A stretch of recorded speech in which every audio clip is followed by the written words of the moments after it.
nobody better in the community than your small business. What would you say was the biggest pivotal point that you decided, okay, I should, kind of give politics a try? Because a lot of people would say, hey, you're a successful businessman, you've had a great run, you have a family, you're a dad, seem to be settled and doing well in life. Why jump into the whole political arena, especially at a time like now? Well, I had a lot of people approach me after 2022 when Hillary Scholten won the seat. And, I said, if she's 80% of what she has campaigned on, we have a good representative. And really out at the gate, she proved that she wasn't that. She, sold us a bill of goods that hasn't been true.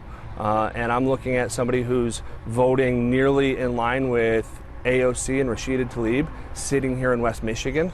Somebody who's telling us that the federal government should choose the type of car you drive. The federal government should choose the way you heat your home. We've got, this big storm, we were talking about storms earlier. The big storm we had last winter, we had 178,000 people across Michigan without power. If we switch to this fact that the government's going to mandate that you heat your home with electricity, that's not, uncomfortable in Michigan if you lose electricity in the middle of winter. It's fatal. More people die every year of cold than heat. So, again, I'm going to go back to the idea of going to D.C. isn't something that seems fun to me, but I'm watching the life that I inherited is not the country I inherited growing up is not the same country my kids are inheriting. And I think we've got a responsibility to try to make this world better than the one we inherited for our kids, and hopefully my kids will do that for their kids. And that's not the path we're going down right now. We're not getting things done. We're $35 trillion, I'm a finance guy, we're $35 trillion in debt. We're gaining an extra $1 trillion every 104 days. It's not sustainable. It's going to not only bankrupt this nation, it's going to bankrupt future generations. It's also making us weaker, though. I mean, if the checkbook is empty, how do you spend money on things like education? How do you spend money on things like military? I mean, the world depends on the U.S. to be the powerhouse to create stability around the world. If we empty out the checkbook, though, we can't be that stable nation. Good question. Obviously, that's a massive number. Yes. It's a big number. And a lot of people see that as an issue. And you did bring up education, making college more affordable. Some people see the way that President Biden was looking to make college affordable, forgiving debt, as that's an issue, raising our debt. How would you then tackle it if we have this debt rising, but you also are trying to make college more affordable? Paying off debt doesn't make it more affordable because the cost is still going up. The way you make it more affordable is you have to give the lenders risk. Right now, lenders have zero risk. So if you default on the loan, the government just says, hey, we'll back it up. And so, when I was recruited to play baseball, they take you around and they show you the stadiums. And I was a kid, so it was like, oh, this school has a better stadium, I'm leaning over here. Then they show you the workout facilities and how we can develop you. Well, the academic area has learned the same thing. They're like, well, you know what, we can recruit kids. And so now you go to the dining hall, or the mess, I'm sure the cafeteria, whatever they call it. It shouldn't be called a cafeteria because it's basically a P.F. Chang's. And you go to the dormitory and it might as well be called a Hyatt. These are not things that lead to employable skills. And so, but if you're a school, why wouldn't you invest in that? Because you can raise the tuition, you're gonna have more kids, and the lenders are gonna lend. But if you put the risk to the lender that when kids don't pay, they incur the loss, then lenders are only going to start lending towards things that promote employable skills. So you're not gonna have all this excess wasteful spending at the college campuses. It forces them to focus on things that are going to make kids more successful later on in life, which is what college is for. That's where you're letting free market, because right now it's not a free market. When the government says no matter what we're going to defend these loans, we're going to backstop them, you're not allowing free market to take place. Why do you feel like you're the best Republican candidate for this position? Because I'm the only one who's actually uniting the party. I've spent time with, let's break down the Republican Party here in West Michigan, and I don't mean any negative connotation to this, but you've got establishment, you've got grassroots. I've brought together both. I'm somebody who clearly can, kind of look the part, if you will, with the establishment, but I've ran a financial firm. I speak their language, if you will. But then I've spent the time to get to know the grassroots and be part of them, invite them over, develop a relationship with them. And we don't, neither of these sides do I agree everything with, but when you develop relationships and you bring them together, because what the last race showed us is that you can win a primary in this district, a Republican primary, with just having part of the party. But you can't win it if you don't have the whole party. So I'm the only one who's spent time with both sides, who's been able to get volunteers and donations from both sides. I mean, we've led in total fundraising. We've led in small dollar fundraising. The 3rd Congressional District, the actual Republican GOP has endorsed us in the race. We've got county-wide endorsements. The chairs have endorsed. I mean, we've got a huge army of volunteers knocking on doors. So I mean, we've already been the outright clear front runner, but we're really, frankly, walking away with this race. And also specifically, though, one of the things that's a non-starter in the Republican Party is that the Republican Party is not the party who's soft on China. We're the party who's going to be hard on China. And so there's only 2 of us in the race on the Republican side, and my opponent in the race, Fox News, did a piece and asked him, hey, it looks like you represented the CCP in a court case against a Michigan manufacturer. And not only did he say, yes, I represented the CCP, he goes on to brag that he actually won the case. So, I mean, that's a non-starter for the Republican base. I mean, I'm sure there's some people who overlook and go, well, you're an attorney. But this was also an appeals court. Like, you didn't have to take on the case. And it's the division of the CCP that was even identified by the Obama administration as being a top espionage threat to U.S. security because they were stealing F-35 secrets and putting them in Chinese warcraft. So, frankly, in my opinion, that's a disqualifier to be part of the Republican Party. But, despite that, we've led in everything else. And it's been because we've united people. And we brought together ideas. Like, I believe that a campaign without ideas is like faith without works. It's empty. I was one of the first talking about Goshen, saying, no, we shouldn't allow this. We need to fight back. The community doesn't want it. I was one of the first to talk about the border, saying I have a very simple border policy. It's number one, if somebody deserves to get in, we'll let you in. But if you don't, we won't. If you're here illegally, it's time to go home. It's very, very simple. And people say, well, that doesn't sound very humane. No, the inhumane thing was encouraging people to come over here illegally, knowing we didn't have, from the Democratic Party, knowing you didn't have the authority to do that. You should have had the authority to do it. You don't make promises that you don't have the authority to keep. So we've led on these issues. I was one of the first, I got my master's degree from Harvard. And when Elise Stefanik interviewed the president and she wasn't willing to stand up and condemned the hateful anti-Semitic speech, I was one of the first to then get behind Stefanik and say, President Gay needs to step down because she's failed to provide a safe environment for kids, which, by the way, is one of the first things that is your responsibility as a president of a university. And as a president of the United States, what's also your first responsibility? Provide a safe environment. And, they both failed at that. You kind of talked about unifying the party. Yeah. Obviously, we talked about divisiveness, not only across party lines, but also within parties. We're seeing that on both ends. What were things that you feel like you were able to unify in the party, from a moderate stance to the very extreme right-wing stance? Where are you finding common ground, and what things are you standing on that you are able to unify? So the things that are common ground, and this is even happening with independents, when I do talk about the border, I think people like it with that 3-point plan when I say, if you deserve to get in, we'll let you in. Because we all got here that way. I call it front door immigration versus back door. Republicans, we believe in front door immigration, meaning knock on the door, we'll open it up, shake our hand, tell us why you're here, what you want to accomplish. If you espouse the American values, the American dream, that's awesome. We all descended from people who came here for those reasons, came the right way, and came in the front door. So across the Republican Party, that's uniting people. Talking about how to bring, solidify Social Security, how to bring down housing costs, the education. And frankly, we talked about earlier and said, well, it's kind of controversial.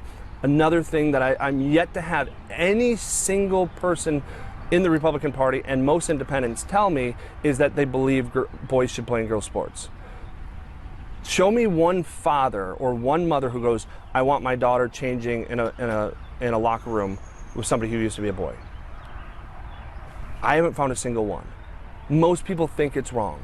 And so we take care of that now because you take care of issues like that when they're small. That's the only counter argument I've heard is, Mike, it's not happening that much, so let's just let it go. And I go, well, no, because what's worse? Fixing this now when there's only a couple, athletes doing it, or 10 years from now when there's hundreds or thousands. Like, that's when people are going to feel like you're actually taking rights away, when they've been able to compete in these sports for years. So you take care of it now because it's the right thing to do, and that's been unifying people. There's Democrats who share with that vision, certainly independents, but that issue, the border issue, and debt. No one is saying our debt's not a lot. And as me being a finance person, I can talk about the debt in a way, most others can't. But the simple reality is, if you're a Democrat and you want to see a bunch of green infrastructure, I don't agree with what they're trying to do. I think you should let free market do that. But if that's the stance that you have, if we empty the checkbook, you don't get any of that. And Republicans, we've got infrastructure like border security we want to spend money on. If you empty the checkbook, you can't invest in those things. So both parties understand, I don't care what side of the aisle you sit on, you understand that if we empty out the checkbook, if we max out the visa, anything you want, we can't pay for. And that's the path we're headed down right now. And people understand that. That's why we need somebody with a financial background to get to DC. I mean, I think we only have 3 people in Congress that have any sort of financial background. It probably explains why we're 34 going on $35 trillion in debt. What would you say in the spectrum of Republican? A lot of people will come out and say, well, I'm a moderate Republican, or I'm, whatever. Where would you classify yourself? I'm Republican. Okay. Yeah, I'm tired of the labels, because those are the things that divide us. Now, if somebody's not really a Republican, like there's times people use that term rhino because we disagree on one subject. Where we have an issue, though, is there are people who truly don't support Republican values, but they know they can't win in an area without being a Republican. And that's where we have an issue. But for most of our party, we should just be Republican. We agree on so much. I mean, my joke is, my wife and I don't even agree on 85% of everything, and no one calls us a mino, married in name only. She keeps telling me, stop using that joke. It's a dad joke. People don't like it, but it seems like, most of the people seem to enjoy it. Well, I can't sit here and not talk about former President Trump, convicted, the charges. Where do you stand on those, what's happened with that case? Just give me your thoughts on what's going on right now. My support for President Trump has really been unwavering. I've endorsed President Trump in this race. I'm the only one who has. The last 4 years under President Biden have been some of the worst 4 years that we've ever had. We've got runaway immigration. We've had more people cross our border illegally in the last 3.5 years than is the entire population of the state of Michigan. We've got now our governor that's offering subsidies to bring people here, which, by the way, think about this. We talked about housing being unaffordable for a lot of working families. Our working families are paying taxes to the state to then give that money away to people who are here illegally to then compete in the rental market, which then drives up price because we don't have more supply of housing suddenly, but you're having more demand. If you increase demand and you don't increase supply, you increase price. We all know that. So we're literally paying tax dollars to push out our own tax-paying citizens from the rental and home markets. That's a problem. So, right now we look at the path this country is going down. We've got 2 wars going on the verge of potentially a world war. I hope not. We've got runaway debt. We've got runaway inflation. We've got immigration that is out of control. I can't point to a singular success under a Biden administration. So yes, we've got President Trump. He's the Republican nominee. I've endorsed him in this race, and I'm going to support him because we've got to turn this country around. We have to save this country. That's why I'm in this. Because I believe we're going down a path where we're losing our country, we're losing our freedoms. That's what the federal government should be supporting, is making sure that they fight to keep all of our individual freedoms, and we're losing those things. On both sides of the aisle, some people say Biden maybe not my first choice for a Democrat, Trump not my first choice for the. Who would have been your first choice? I endorsed President Trump, and President Trump's my first choice. I can actually tell you the moment in 2016 that I knew I was going to vote for him. My wife and I, we were watching all the debates, and we watched both Republican debates and Democrat debates, and it was like when we had the 16 candidates on stage, and it was the Fox News one, and they asked Jeb Bush first. They're like, would you trust a President Trump with the red nuke button? He's like, I don't. Then he goes on for like 5 minutes to basically say no. And finally, like Ted Cruz is like, no, don't give the guy the button. And I pause it before President Trump even spoke. And I go, I know who I'm voting for. And my wife goes, who? And I go, I'm voting for Trump. And she goes, how? He hasn't even answered yet. I go, it was 12. I go, you just had 11 people on stage tell you they don't trust a President Trump with the red nuke button. I go, if you're at Kim Jong-un, how do you not get worried like, hey, if we give this guy a warm glass of water, he might nuke us? We needed strength at that time on the world stage. And, you know, I saw it. That is not where I personally thought he was going to be a strong candidate, was foreign affairs. But I said, you know, if you've got all these people who are you know, worried about his demeanor, that is what we need. We need other countries to be worried that they could basically now need to start, you know, working with the U.S. Because we keep, you know, especially as Republicans, we always talk about free trade, free trade, free trade. It's not just free trade, though. It's free and fair trade. And other countries have gotten rid of the fair part, and that's where you see the demise of the U.S. economy and U.S. manufacturers. So, yeah, I mean, I remember when I said I was going to support him in 2016, that was real early on. We've endorsed him in this race. And we've got to right this ship. We've got to fix this country. It's not working for average, everyday American families. We're losing that nuclear family. And when you lose that nuclear family, it's a trickle up or trickle down. I don't care which one you want to say. But Social Security becomes weaker. Like, we have an X amount of birth rates that we have to maintain. And as it becomes harder for people to start and grow families, that's part of the reason why we're not hitting that. So it makes systems like Social Security, Medicare weaker because they're built on mathematical assumptions that we're not attaining anymore. The economy, you know, in a developed nation like the U.S., our economy benefits from rising birth rates, but we have declining birth rates. Why? Because it's too expensive for people to start a family and grow a family. So step away from politics for a second, and just talk a little bit about you as a West Michigander. What do you love about West Michigan? What has kept you here? And just, tell us a little bit about why this place is special for you and you've grown a family here. You know, there's two things. I mean, take away, you know, everyone's going to say my family and the community, and those things are extremely important, and I love about it. But when I was growing up, we had a cottage up in like Mecosta area, School Section Lake, and when I'm driving back home to Grand Haven and I start getting on some of the back roads with the pine trees and the sandy soil, it reminds me of going up north. And so the two things that stand out to me are, there's nothing better than getting my boys up, and I mean, my daughter can go fishing with us too. She doesn't like to, though. Every once in a while she'll appease me and go. Mom never, my wife, it never goes. But getting up in the morning, taking the dinghy out and going fishing.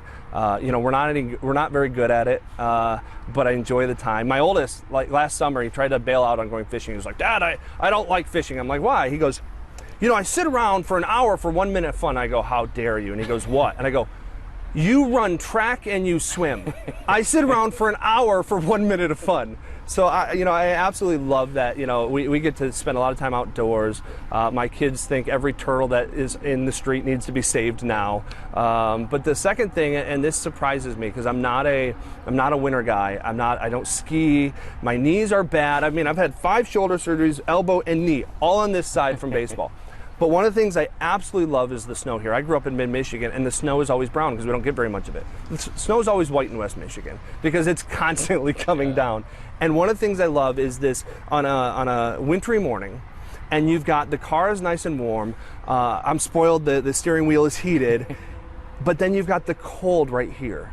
So you're warm and toasty, but you got this cold front right here that you can feel in the window. I don't know why I love that. My wife is like, you're the biggest nerd on some of these things. She's like, your brain has this ability to simplify things down to the most annoying degree, which I think is terms of endearment. I think that's a loving phrase, I hope. I hope so, yeah. Right? I'm gonna stick with it is, you know, but I mean, I've been very fortunate. Like it was almost 20 years ago, I was working for an insurance company, and they said, what do you think about transferring to West Michigan? And Grand Rapids. And I go, well, how close is it to Lake Michigan? And they're like, well, about an hour. Why? I'm like, I'm in. Yeah. And so I love boats. I grew up as a young kid. We had a little sailboat. And so I've put that love of boats into my kids. And You know, I mean, we always joke, our neighbors joke, we're the weird family because we've got, you know, we live on the river, we got the boat in the backyard, and we literally every night you can see us walking down to the boat. But, you know, by the way, that's an economics issue.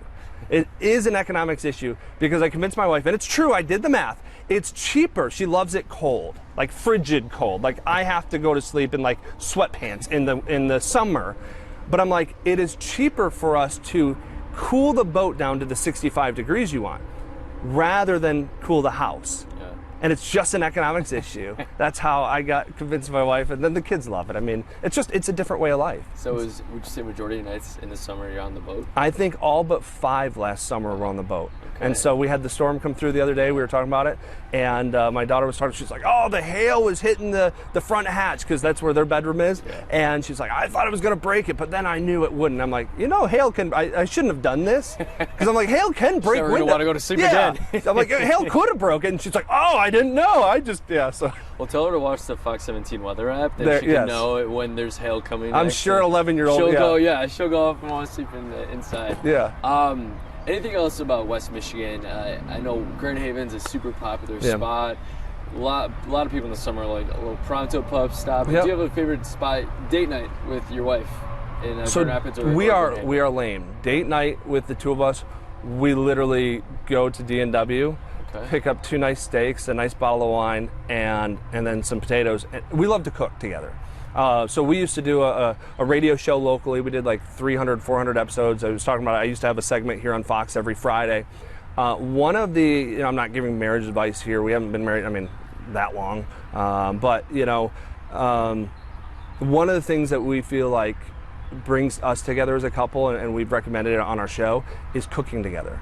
Like, it's just this simple moment, but like life kind of stops when you're like, hey, how much time? You're not cooking together and then sitting on the phone. It's like, all right, we got the potatoes and you're doing the steak. What else do we need? Who's got to set the table? You're communicating, you're talking together, you're working together as a team. And that's one of the things I like about boats too, is her and I, people are like, you guys do really well together. We're like, well, it's because we've done it a million times. We've also hit things at the dock. Like, we don't want to hit things anymore. People never enjoy when you hit something. We had a sailboat years ago, and I had to stop because of my shoulder.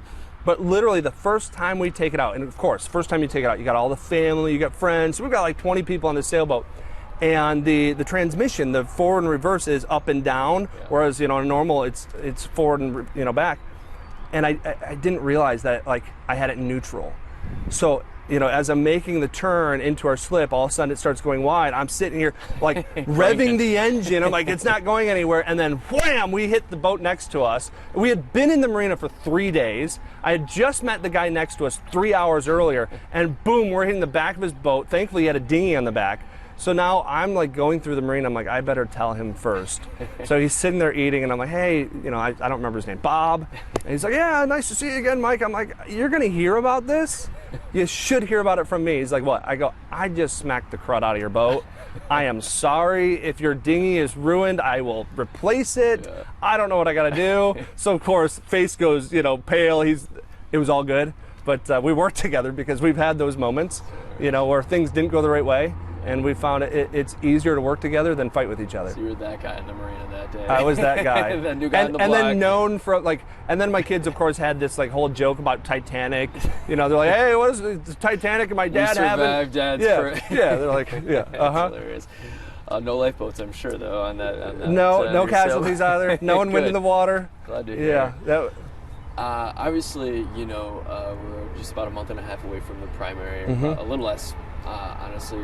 Real quick, last elevator pitch, you've got 2 Republicans going for the same nomination for your district. Yes. Why you? Well, support somebody who's actually from this community. I've lived here almost 20 years, not quite. Met my wife here. We've raised a family here. We built businesses here. My campaign manager has lived in district longer than my Republican opponent. And again, I'm going to go back to this idea that not only have I created opportunities, and I think we got to send a business person. We got to stop sending attorneys. If you're happy the way Congress is working, keep sending the same type of people. Keep sending more attorneys. If you don't think Congress is working, maybe we should stop sending what we keep sending, which are attorneys. But the second piece of that is, every single person I talk to, when I share with them, hey, we are the party that's tough on China. We're trying to sit here and tell Democrats, like, stop signing these non-disclosure agreements with the CCP. And yet my primary opponent, he literally got a paycheck from the CCP. It doesn't work in the Republican Party. So, that's why we have that support and actual ideas. I mean, I've told people what I stand for. I've told people what I stand for on the border, what I stand for on inflation and boys playing girls sports. Like, I get it. Not everyone's going to agree with me on those things, but at least you know where I stand. There's going to be some people that are like, oh, he endorsed President Trump. I don't like that. That's okay. But you know where I stand. And that's the thing that separates me from really everybody else in this race, the incumbent and my primary opponent, is you will always know where I stand. You may not always like it, but I think it's better for somebody to be upfront and transparent. And that's part of the reason we've had the success in the business world that I have. Because I've got clients who don't always agree with it, but they know where I stand on things. I mean, I'll end with one last story. Because I had a client where he's an atheist, and I'm obviously a very strong person of faith. I didn't mean this as a joke to him. And I don't even remember what he asked, but he looks at me in the eye, he's like, well, what do you think about this, this, and that? And I go, yeah, God willing. And he looks at me, he's like, serious, Mike? And I'm like, oh, that's kind of funny. But, we worked together. Like, a lot of people would say, how could those two people ever work together? Because he knew where I stood. I know where he stands. And I'm not going to waver on that. But people are yearning right now for people they know who they are. They know what they stand for. They don't always agree with everything they stand for, but they would rather have somebody who's transparent and upfront than somebody they have to guess what they stand for.